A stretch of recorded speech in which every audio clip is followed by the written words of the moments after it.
आप बार बार मुझसे एक ही सवाल क्यों पूछ रही हैं? आई एम सॉरी, लेकिन ये जरूरी है। हाँ, मैं वही थी। तो क्या वो खुद को मारना चाहता था? ऐसा कुछ कहा था उसने?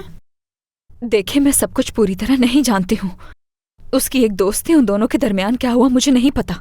जाकर उसी से पूछे, असल कसूरवार तो वही है। मुझसे क्यों पूछ रही हैं? मैं मजीद बात करने की हालत में नहीं हूँ। अनम, आराम से बात करो। ये लोग अपना काम कर रहे हैं, ताउन करो उनके साथ। ये एक ही सवाल पूछे जा रहे हैं मुझसे। क्या मैं कुछ बात कर सकता हूँ उससे? आप जानते हैं बहुत नाजुक मामला है। ठीक है। बहुत शुक्रिया आपका।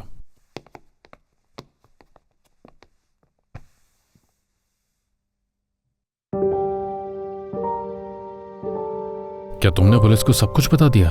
बता दिया जो मालूम था।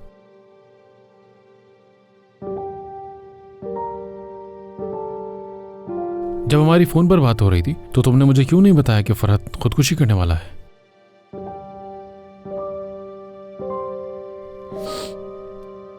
जब मैं आपसे बात कर रही थी तो ऐसा नहीं लग रहा था कि वो खुदकुशी करेगा। मगर तुमने फोन पर तो मुझसे कुछ चिल्लाकर कहा था कि जाकर अपनी बेटी से पूछो। तो क्या पूछूं नवाल से? मुझे नहीं मालूम। उस वक्त नवाल की किसी बात पर मुझे गुस्सा था।